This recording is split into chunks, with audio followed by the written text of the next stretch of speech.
Bonjour, je viens ici faire une mise à jour. J'ai très souvent faire référence à l'univers électrique selon les principes et exposés proposés par The Thunderbolt Project. Et de la même manière que je suis multisource, eh bien,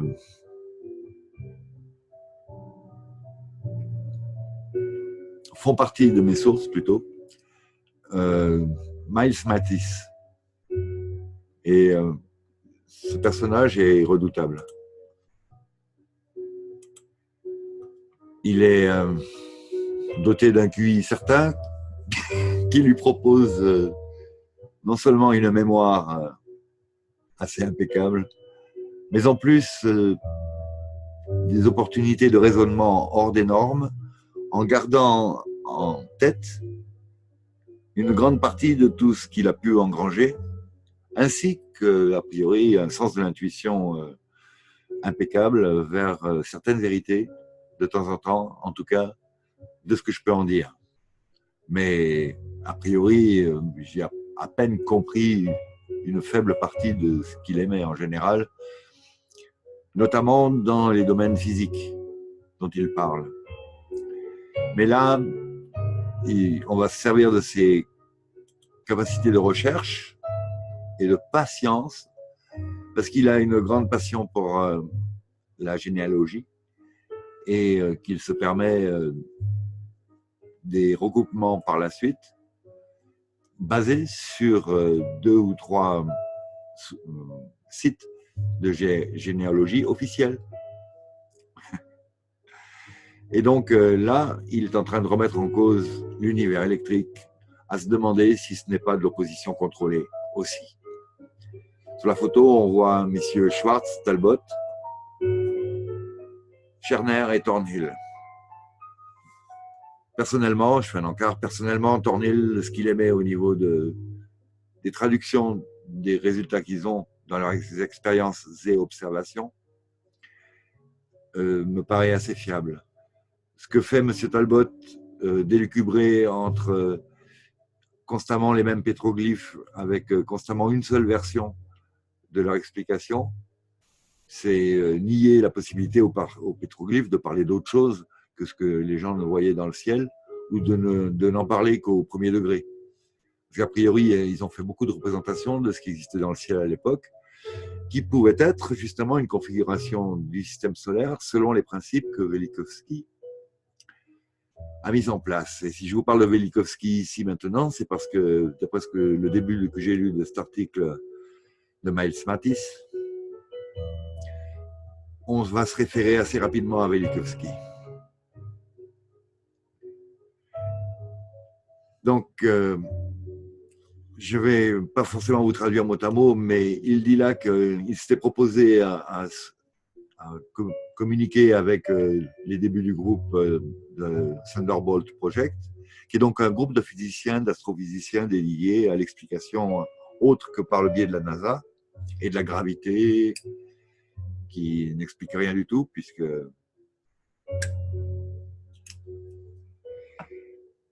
en fait, toutes les théories que ces scientifiques-là ont émises, amènent ces mêmes scientifiques à faire des articles disant qu'ils sont surpris, qu'ils sont étonnés, qu'ils ne comprennent pas, qu'ils sont éberlués par les résultats qu'ils obtiennent. Et ces 10 résultats, jusqu'à présent, en fait, confirment plutôt les théories émises par l'univers électrique. Les dites théories sont en général réalisables en laboratoire, sur Terre, à échelle humaine.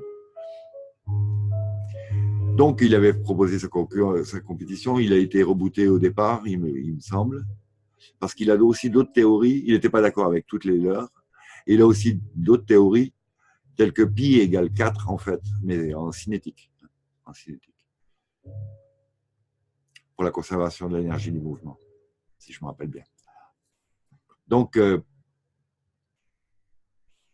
il a été rebooté et donc par la suite, ben, il a dit de toute façon, moi je préfère bosser seul. Donc ça ne m'ennuie pas énormément. Et puis ensuite, il est tombé sur une vidéo que j'ai téléchargée mais pas encore regardée, où justement,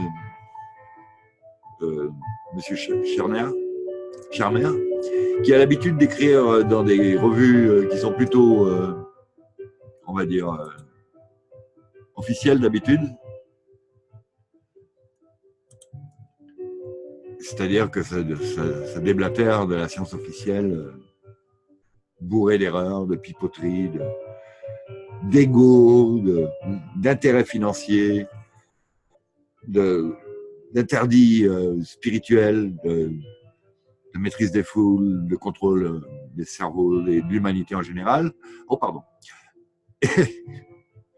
Et là, on l'invite donc dans ce groupe qui est déjà dissident de la science officielle et qui s'est tapé, enfin, qui se fait ignorer pour l'instant, même si finalement les derniers résultats qu'ils obtiennent ne cessent de prouver que non seulement, par exemple, il n'y a pas de matière noire, de trous noirs, d'énergie noire, mais que par la version électrique, on n'a pas besoin d'avoir ces équations qui ont été faussées pour expliquer des observations qui ne correspondaient pas à leur théorie. Ce qui est déjà par soi-même un point évident de gosserie. Bon, je me courbe. Alors donc,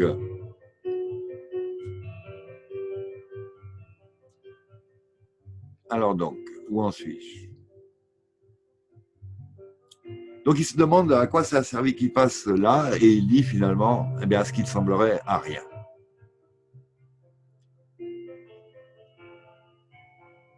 Il pense que Charmer est un escroc, un bidon.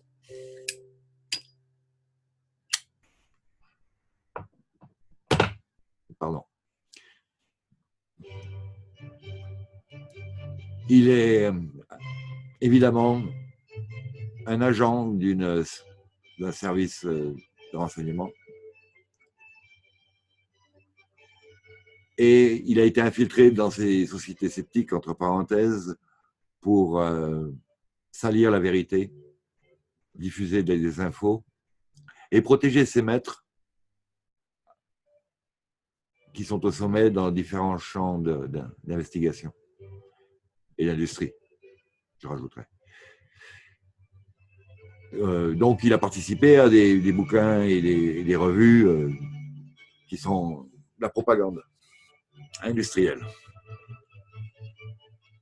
globalement. Hein. Donc, soit le monde de l'univers électrique a été infiltré et il y a quelqu'un qui est au niveau de la direction et qui a le pouvoir d'inviter cet intrus parmi les chercheurs de réalité, on va dire. Ou l'univers électrique est depuis le début de l'opposition contrôlée. Je suppose que vous préfériez la solution 1, mais après avoir fait quelques recherches, j'ai de mauvaises nouvelles. C'est la deuxième solution de manière certaine. Pourquoi? Plusieurs raisons.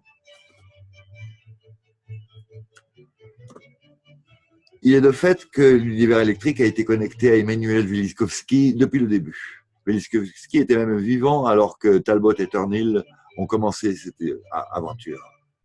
Ils n'ont même passé du temps ensemble. Même si j'ai lu à une époque Veličkovský de manière sérieuse, j'ai dû réaliser que quelques signaux d'alarme en rouge se sont déclenchés en moi à son propos. Mais aucun de ces signaux ne s'était vraiment mis en mode alarme jusqu'à ce que j'écrive mon papier récent sur Alton Harp. Et en réalisant qu'Harp était probablement de l'opposition contrôlée, ça m'a rappelé d'autres choses auxquelles j'ai regardé. Veličkovský, même si vous avez trouvé certaines vérités intéressantes au début, va vous amener dans les buissons. Gardez ça en tête. Je ne dis pas que Veličkovský a tout à fait faux. tout à fait tort. Et je ne dis pas non plus à propos des Thunderbolt Project, donc partisans de l'univers électrique.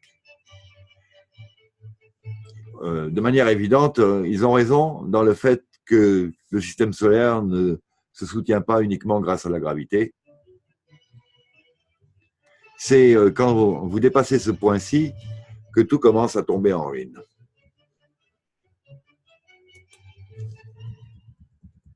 Mais revenons au début et Velikovsky. Alors que je le lisais au collège, sa biographie était plutôt éparse et, disons-le méchamment, photoshopée. À cette époque, il n'y avait pas Photoshop quand il était petit. Je ne sais pas quel âge il a, mais il le dit à une époque. Il a une tête, bon, mais il ne fume pas, il ne boit pas, c'est incroyable. Il se réjouit à réfléchir et à avoir une vie saine. Et je suppose avoir des activités le plus normales possible dans un monde de fous. Mais il paraît être étonnamment jeune, en plus. Il y a de quoi être envieux. C'est stimulant. Donc, à cette époque, j'avais l'impression que c'était un libraire, pas un libraire, un bibliothécaire, je pense.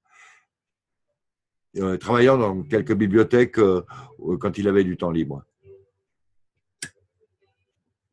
J'ai découvert qu'il avait fait des lectures libres en dehors du cursus et qu'il était une sorte d'outsider. Nous allons découvrir que ce n'est pas tout à fait ça. Il s'avère qu'il était issu d'une famille extrêmement riche, juive russe, et qu'il était un des fondeurs de l'université hébreu à Jérusalem. D'autres mots, c'était un zioniste, sioniste proéminent, de pointe. Et notamment dans la création du site de l'État d'Israël. Alors qu'il travaillait à Berlin, alors qu'il vivait à Berlin, Velikovsky a édité et publié les Scripta Universitatis Atque Bibliothecae Hierosolimita Narum.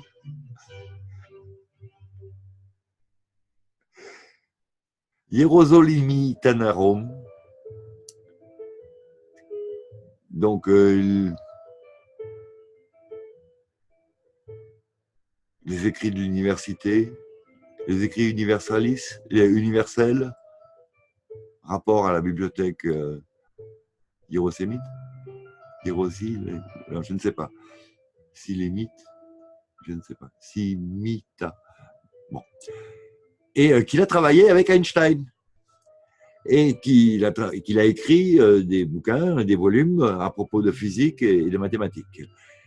Velikovsky a ensuite vécu en Palestine pour 15 ans jusqu'en 1939.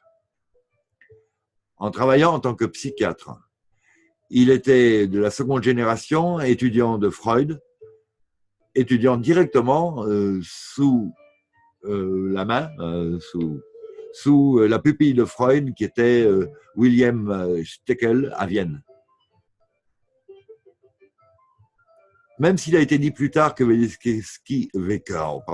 Velikovsky était une persona non grata à l'Académie, néanmoins, il vivait à Princeton jusqu'en 1952, juste en dehors du campus.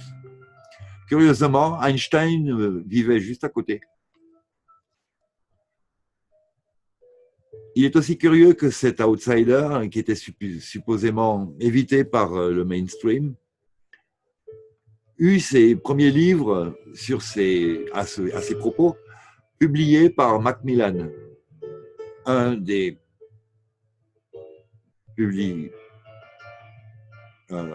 éditeurs essentiels du mainstream.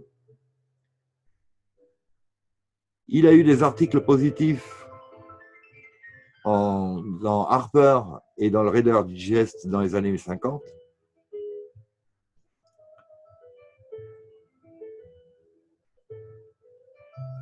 Concernant ce qui ressemble maintenant à une controverse fabriquée, l'astronome Arlo Shapley a demandé que Velikovsky soit viré des gondoles. Mais étrangement, son livre a été simplement transféré à Doubleday, qui était encore une maison d'édition plus grande que Macmillan. En 1947, 47, Doubleday avait la plus grande diffusion dans le monde, vendant plus de 30 millions de livres par an. Est-ce que c'est ainsi qu'un outsider est traité normalement? En tant que réel outsider, je peux vous dire que ça ne l'est pas. Il a été invité à des conférences avec des foules records à des universités au travers des États-Unis. Est-ce que c'est comme ça que ça fonctionne normalement avec un outsider? Non. Et comme d'habitude, parce que ce n'est pas la première fois que Miles Mattis nous met en évidence des incohérences dans la suite des affirmations ou des mouvements d'un gouvernement, une décision d'un mouvement de pensée, qui devrait nous mettre la puce à l'oreille. Il y a des choses qui ne vont pas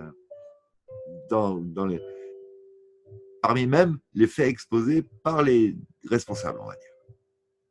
Les responsables de l'embrouille, pour être précis. Mais enfin, qui sont officiels. Ce n'est pas l'embrouille, dans leur bouche. Bien, j'en reviens.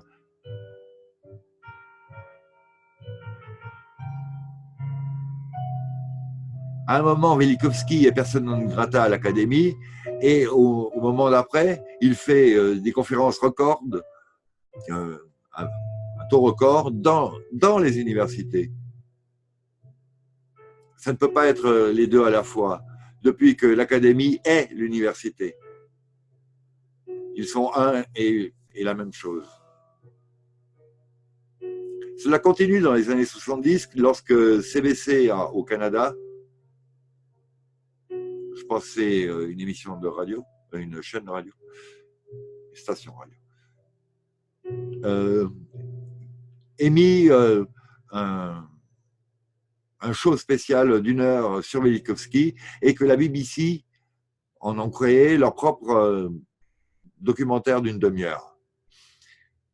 Pour un soi-disant outsider et répudié, il semble disposer d'énormément de promotion de la part des mainstream, n'est-ce pas? Pardon. La fille de Velikovsky s'appelle Ruth Sharon. Est-ce que cela la relie à Ariel Sharon?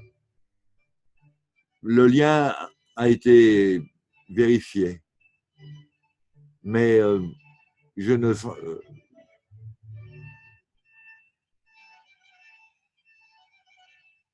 I will assume no. Il pense que donc il n'y a pas de lien.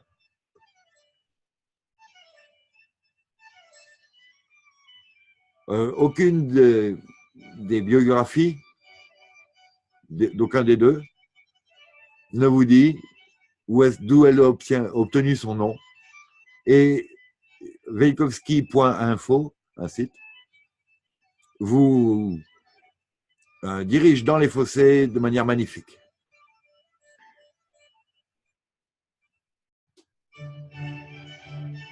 Il nous est dit ici qu'elle a été mariée à un docteur Seed, S-E-E-D, mais il n'y en a aucune mention d'où vient le nom de Sharon.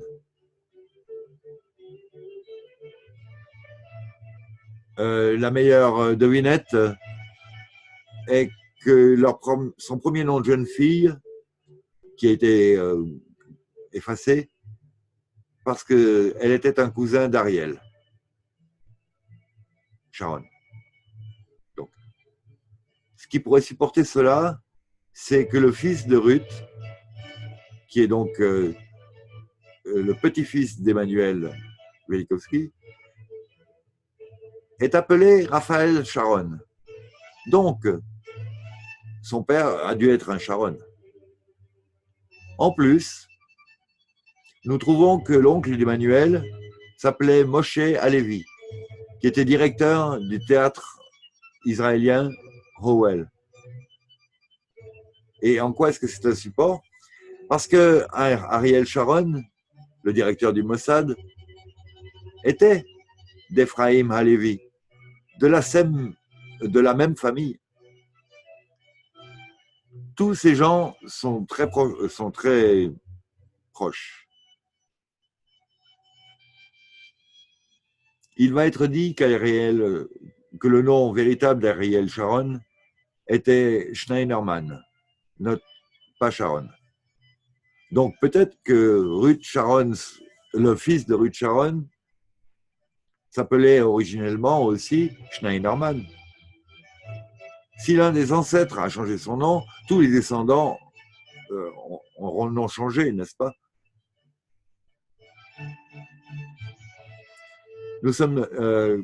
Il nous est dit que la famille d'Ariel a hébraïsé son nom quand ils ont émigré en Palestine en 1922. Bon. La famille de fils de Ruth a probablement fait la même chose, n'est-ce pas?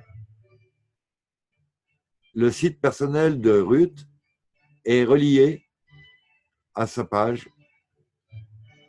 Il y a un lien entre la page de velikovsky.info et celui-ci, mais un lien qui a priori ne marche plus. Il est aussi bizarre que Velikovsky ait été autorisé à rester aux États-Unis en 1939. Il semblerait qu'il n'ait eu aucun problème à avoir son permis de résidence permanent. Cela nous rappelle qu'il était capable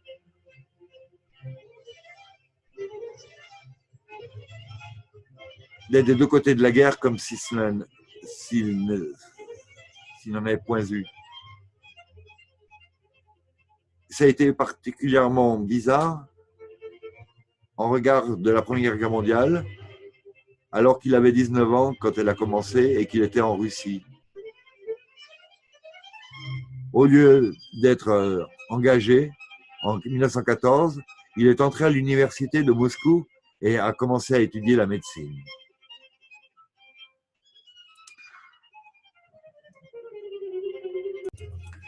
Tous ces faits rassemblés indiquent fortement que Velikovsky était un agent majeur qui entretenait et dirigeait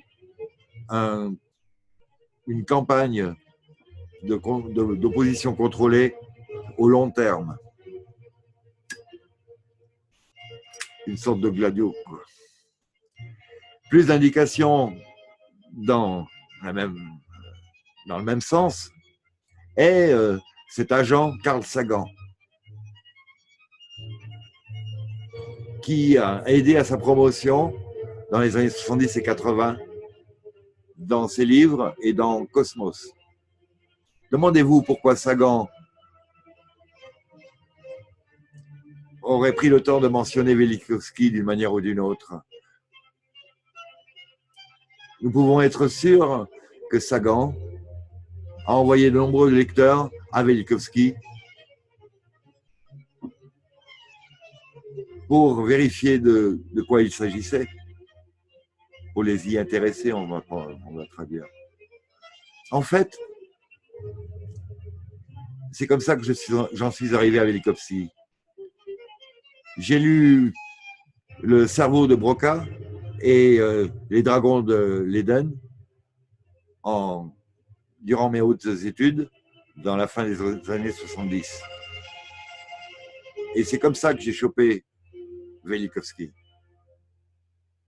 que je l'ai débunké. Donc, qu'il est arrivé.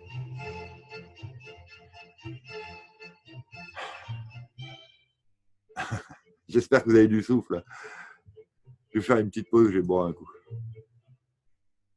Bien, on reprend. Donc, il semblerait que ce soit comme si Velikovsky, tout comme Graham Hancock, maintenant, et Ignatius Donnelly, dans les années 1880, n'aient point été des menaces envers l'établissement, car ils en faisaient partie. Tous étaient promus et ont servi à des théories alternatives populaires qui semblent questionner l'établissement sans en fait leur faire aucun réel mal et ne menacer non plus leur hégémonie d'aucune manière. Ces théories forment une liste longue et colorée d'exemples historiques, mais ne tournent jamais vraiment autour d'une question réelle, profonde.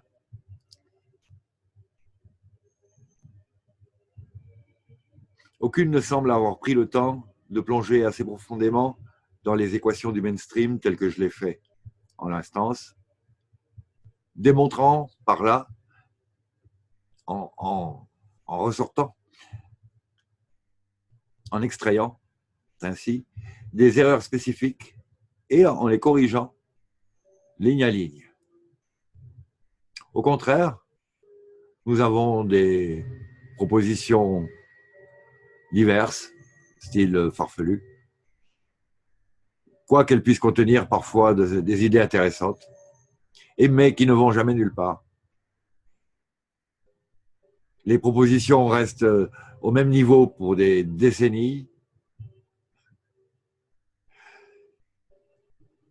et personne au cours d'un siècle ne tournera autour pour les prouver ou, au contraire, les débunker. Cela en soi-même est très curieux. Mais vous demanderez-vous, pourquoi est-ce que quiconque aurait besoin de contrôler l'opposition? Et pourquoi en promotant Velikovsky l'aurait-il fait? Eh bien, pour la même raison qu'il crée et promeuve d'autres oppositions, pour vous empêcher de découvrir la vérité. Ainsi que vous l'avez pu le voir dans mes papiers sur mes deux sites, le site scientifique et le site information générale, on va dire, historique, souvent. L'histoire a été classée il y a bien longtemps comme étant quelque chose de trop dangereux pour les gens normaux. Ainsi, ils ont créé une version mainstream de tout qui ressemble à une fiction crédible. Et elles vous l'ont mis dans votre tamis à recherche.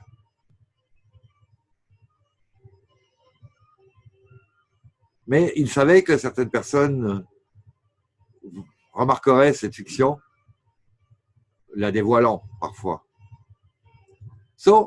Ainsi, aussi, ont-ils créé une deuxième fiction pour ces gens-là. En faisant, ils testent le vent pour voir plus ou moins qu'est-ce que les gens vont préférer croire. Ils doivent créer une deuxième histoire et dans les premiers chapitres de cette histoire, ils vous disent ce que vous savez déjà, que bien du mainstream, c'est de la daube, c'est du fake. De cette manière, ils vous intéressent, ils vous accrochent à cette version alternative. Parce qu'ils admettent que le mainstream est fausse, vous les prenez pour un allié. Et du coup, ils vous ramènent dans les buissons. Hors de propos, ça s'entend, hein, dans les buissons.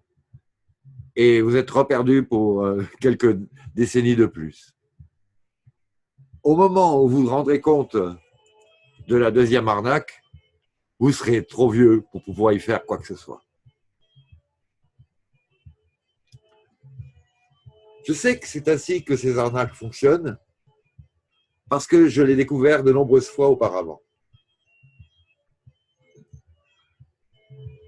Comme exemple, regardez mon article sur Tom Wolfe. Dans la partie artistique de mon site, de critique artistique, d'articles d'art, ou sur l'art. Oui, parce que Miles Matisse, en plus, il peint magnifiquement. De la peinture réaliste, on va dire, et émotionnelle. Émotionnelle, vous avez compris.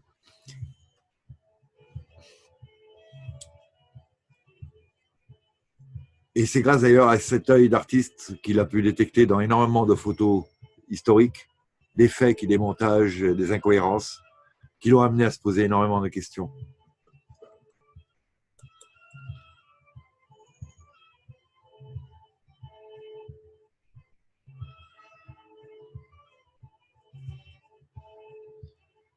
De la même manière, lui-même a été trompé pendant longtemps par justement ce Tom Wolfe, il semblerait. Donc, en reprenant, il lui semble maintenant que l'histoire Thunderbolt Project, univers électrique, n'est qu'une continuation de l'arnaque Velikovsky. Il vous accroche en admettant ce que vous savez déjà, que le gratin des mainstream est composé d'un gros paquet de menteurs et d'escrocs, que les livres de physique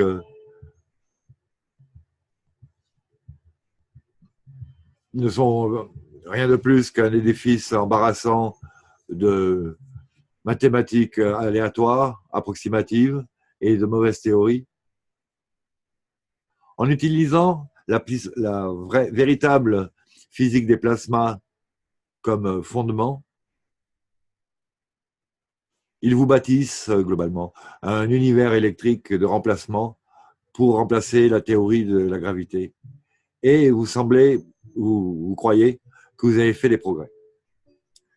Mais vos progrès sont illusoires parce que les Thunderbolt Project a été créé pour décevoir, pour choir, pour rater,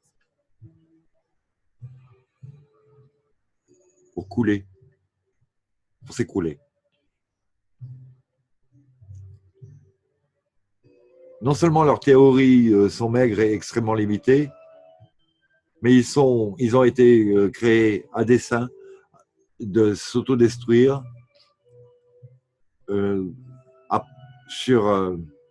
sous quelconque lecture qui soit assez sérieuse de leur théorie, je pense. Comparé à moi, ces gars sont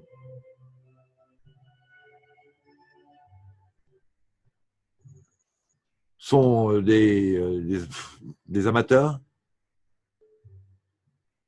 One trick ponies, c'est une expression qui doit signifier ils ont qu'une des escrocs qui n'ont qu'un tour dans leur manche. Puisqu'ils publient les 10 mêmes phrases à nouveau et à nouveau. En 40 ans, ils n'ont pas résolu un seul problème actuel. Je ne suis pas tout à fait d'accord. Il y en a quelques-uns qui résolvent en tout cas. Autour des comètes électriques, par exemple, mais bon. Et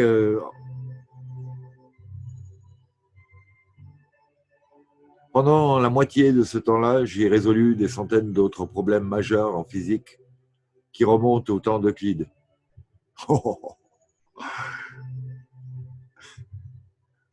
Lorsque ces clowns perdent leur temps en conférences et en chat et en vidéo YouTube, je résous de nouveaux problèmes en faisant toutes les maths et les théories depuis le début. Si ça ne vous plaît pas, pensez-y.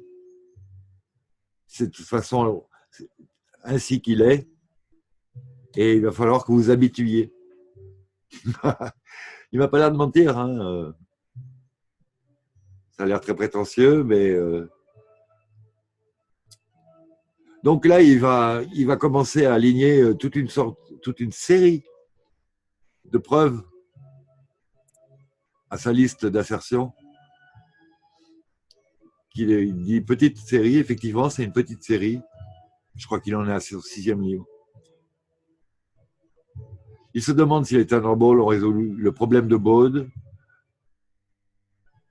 le cycle métonique,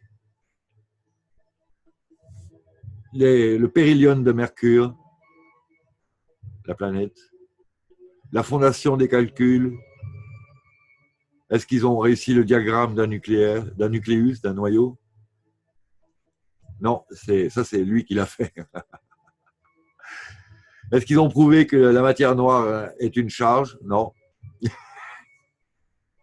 Ont-ils créé une équation du spin quantum qui unifie toutes les particules quantum? Non. Est-ce qu'ils ont redéfini toutes les plaques tectoniques en fonction des charges? Non. Est-ce qu'ils ont calculé la chaleur de la Terre en utilisant les charges? Non. Est-ce qu'ils ont mis de côté les équations de Lagrange en montrant que c'était une équation du champ unifié? Non. Est-ce qu'ils ont expliqué la superposition avec des diagrammes simples et des maths? Non. Est-ce qu'ils ont expliqué les orbites elliptiques? Non. Est-ce qu'ils ont réécrit l'équation de Raleigh? Non. Est-ce qu'ils ont résolu la catastrophe du vide? Non. Est-ce qu'ils ont corrigé l'équation de Bohr, l'équation de Schrödinger, de Rutherford, de Coulomb, de Balmer, de Stefan Boltzmann? Est-ce qu'ils ont détruit la force sombre, la grande force? Il y a les 4 forces électromagnétiques, et là il parle de la grande. La liberté asymptotique, toutes les théories des quarks? Non. Est-ce qu'ils ont enlevé quelconque constante de la structure fine? Non. Bon, en fait, il va continuer. Je citais quelques-unes comme ça pour les scientifiques d'entre vous qui pourront voir qu'effectivement, ce sont toujours des points sur lesquels il y a des accords ou pas des quiproquos, de toute façon des polémiques en général, mais oui, des accords approximatifs, on va dire, et qui sont absolument pas satisfaisants normalement en 2018, en tout cas. Et que le fait en plus qu'ils rejettent toutes les autres possibilités, puisque c'est l'académie mainstream, est carrément outrageant pour l'intelligence humaine actuellement. Je pense que c'est pour ça que les E.T. ne se montrent pas, parce qu'ils se font trop la gueule là derrière. Ils disent attends, c'est trop bon, laisse continuer encore. Ouais, enfin, ceux qui se font de la gueule, hein, en tout cas. Donc, ils continuent en rajoutant et en rajoutant. Ils dénoncent énormément de choses. Je vais vous simplifier le détail, mais j'ai pas lu l'article, là, donc je découvre un peu en même temps que vous. Je vais peut-être beaucoup trop vite dans ma lecture diagonale. J'omets absolument, évidemment, des morceaux de sa démonstration. Malheureusement, en plus, on ne peut pas traduire Google les PDF. Enfin, je ne sais pas le faire. Et en plus, il démontre aussi Stephen Krotoff, qui avait bien démonté Einstein, ce qu'il n'est pas seul à faire. Hein. Au niveau théorie, hein, physique des choses, et en plus stabilité du raisonnement, enfin plausibilité des raisonnements d'Einstein. Mais il en revient aussi à un système de tenseurs Krotoff, qui me rappelle que Matisse est très partisan du champ de force, du champ unifié. Mais je ne me rappelle plus. Je suis désolé. Bon, voilà. C'était toute une petite vidéo très longue, en fait, et passablement chiante et décevante, pour ma part. Bon, ben, je mets ça de côté quand même dans un coin. Je ne peux pas ne pas l'oublier. Est-ce qu'ils se sont fait infiltrer par ce personnage-là? De toute façon, je ne suis pas tout le temps d'accord avec Talbot dans ses explications non plus. Le premier, je le connais peu. J'ai dû l'entendre, mais je connais peu. Et au niveau magique, l'univers est électromagnétique aussi. Donc, moi, je me servais un petit peu de ce côté-là scientifique, physique, dur, dur, terre à terre, éthérique tout de même, mais dans cette terre-là, l'électricité à Bellevue, Bellevue, le plasma aussi, enfin bon, ça tenait pas mal debout. Et voilà, donc, je ne dis pas que l'univers est électrique et ses théories sont fausses, mais on dit que le groupe là, enfin Miles Mattis dit que le groupe là de Thunderbolt Project peut émettre des théories qui ne vont pas nous amener vers la vérité la plus pure. Écoutez, je vous remercie de votre écoute. Je vous suggère de mettre ça aussi dans un coin de votre panier à jugement. Et puis, voilà, de tempérer un petit peu, de ne pas jeter le bébé avec l'eau du bain non plus, comme je tâche de le faire. J'espère que j'y arrive. Au revoir.